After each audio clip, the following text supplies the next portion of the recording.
خواجہ حسن بصری رحمۃ اللہ علیہ، آپ باعمل عالم بھی تھے اور زاہد و متقی بھی۔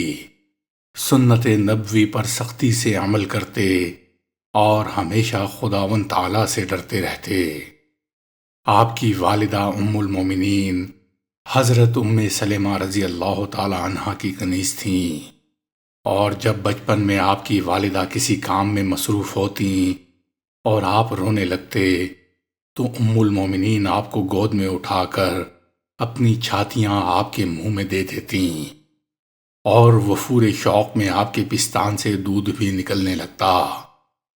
اندازہ فرمائیے کہ جس نے ام المومنین کا دودھ پیا ہو اس کے مراتب کا کون انکار کر سکتا ہے۔ بچپن میں آپ نے ایک دن نبی اکرم صلی اللہ علیہ وآلہ وسلم کے پیالے کا پانی پی لیا، اور جب نبی پاک صلی اللہ علیہ وآلہ وسلم نے دریافت فرمایا کہ میرے پیالے کا پانی کس نے پیا ہے، تو حضرت سلمہ نے کہا کہ حسن نے۔ یہ سن کر حضور صلی اللہ علیہ وآلہ وسلم نے فرمایا کہ اس نے جس قدر پانی پیا اسی قدر میرا علم اس میں اثر کر گیا ہے۔ ایک دن نبی اکرم صلی اللہ علیہ وآلہ وسلم حضرت سلمہ کے مکان پر تشریف لائے تو انہوں نے حسن بصری کو آپ کی آغوش مبارک میں ڈال دیا۔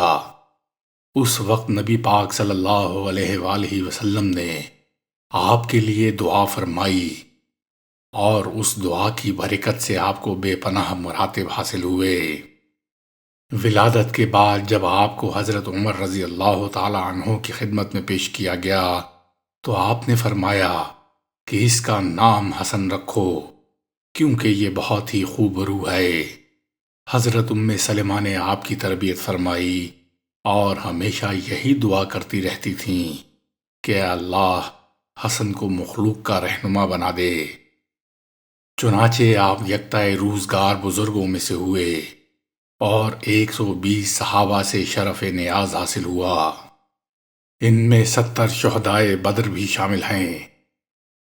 آپ کو حضرت حسن بن علی رضی اللہ تعالی عنہ سے شرف بیعت حاصل تھا اور ان سے تعلیم بھی پائی، لیکن تحفہ کے مصنف لکھتے ہیں کہ آپ حضرت علی رضی اللہ تعالی عنہ سے بیعت تھے اور انہی کے خلفاء میں سے ہوئے۔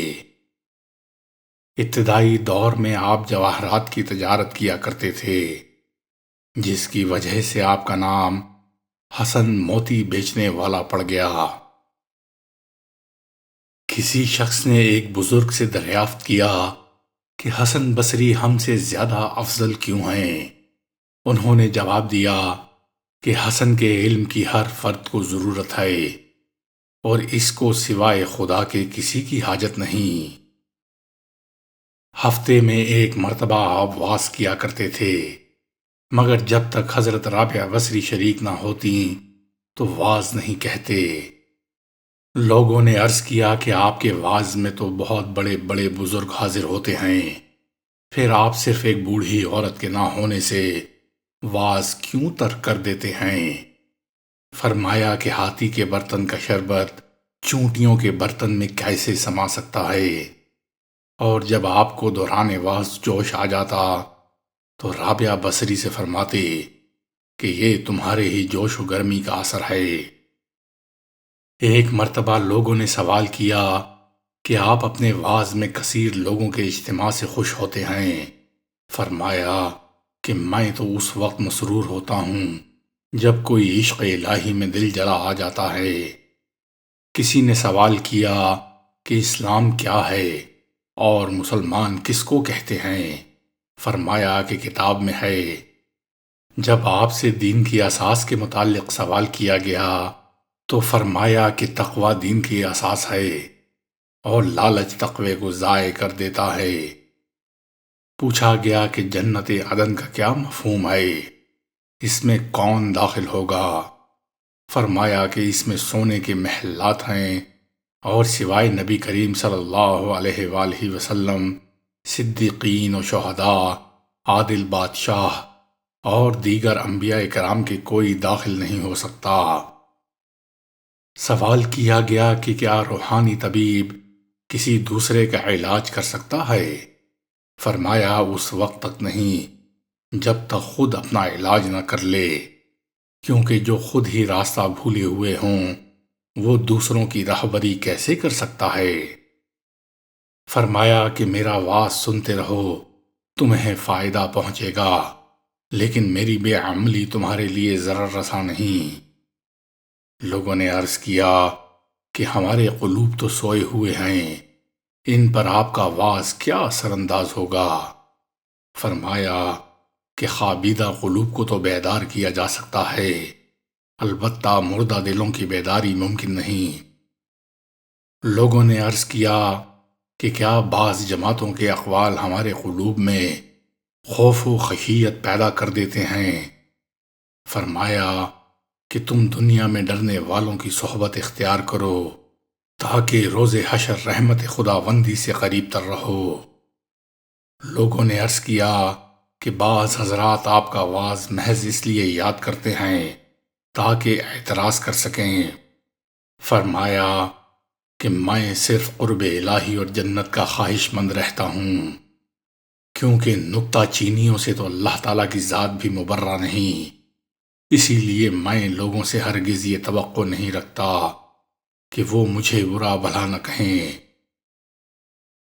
عرض کیا گیا کہ بعض افراد کا یہ خیال ہے کہ دوسروں کو نصیحت اسی وقت کرنی چاہیے جب خود بھی تمام برائیوں سے پاک ہو جائے۔ فرمایا کہ ابلیس تو یہی چاہتا ہے کہ اوامر اور نواہی کا سد باب ہو جائے۔ لوگوں نے پوچھا کہ کیا مسلمان کو بغض و حسد کرنا جائز ہے؟ فرمایا کہ برادران یوسف کا واقعہ کیا تمہارے علم میں نہیں کہ بغض و حسد کی وجہ سے ہی انہیں کیا کیا نقصان نہیں پہنچا؟ البتہ اگر حسد میں رنج و غم کا پہلو ہو تو کوئی حرج نہیں۔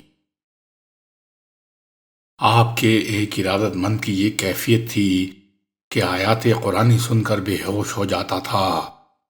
آپ نے فرمایا کہ اپنے فعل میں اس امر کو ملحوظ رکھو کہ آواز نہ نکلنے پائے، کیونکہ آواز نکلنے سے ریاکاری محسوس ہونے لگتی ہے، جو انسان کے لیے ہلاکت کا باعث ہے۔ اور اگر کسی پر حال طاری نہ ہو بلکہ قصداً طاری کر لے اور کوئی نصیحت بھی اس پر کارگر نہ ہو تو وہ گنہگار ہے، اور جو شخص قصداً روتا ہے اس کا رونا شیطان کا رونا ہے۔ ایک مرتبہ دوران واز حجاج بن یوسف برہنہ شمشیر اپنی فوج کے ہمراہ وہاں پہنچا۔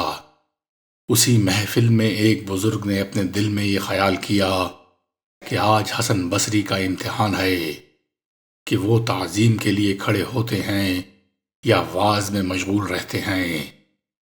چنانچہ آپ نے حجاج کی آمد پر کوئی توجہ نہیں کی اور اپنے واز میں مشغول رہے۔ چنانچہ اس بزرگ نے یہ تسلیم کر لیا کہ واقعی آپ اپنی خصلتوں کے اعتبار سے اس میں بامسمہ ہیں، کیونکہ احکام خداوندی بیان کرتے وقت آپ کسی کی پرواہ نہیں کرتے تھے۔ اختتام واز کے بعد حجاج نے دستبوسی کرتے ہوئے لوگوں سے کہا کہ اگر تم مرد خدا سے ملنا چاہتے ہو تو حسن کو دیکھ لو۔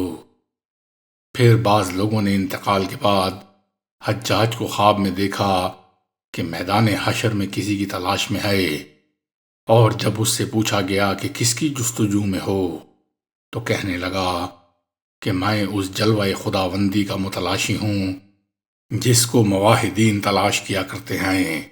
لوگ کہتے ہیں کہ مرتے وقت حجاج کی زبان پر یہ کلمات تھے کہ اللہ تو غفار ہے اور تجھ سے برتر کوئی دوسرا نہیں، لہٰذا اپنی غفاری ایک کم حوصلہ مشت خاک پر بھی ظاہر کر کے اپنے فضل سے میری مغفرت فرما دے، کیونکہ پورا عالم یہی کہتا ہے کہ اس کی بخشش ہرگز نہیں ہو سکتی اور یہ عذاب میں گرفتار رہے گا۔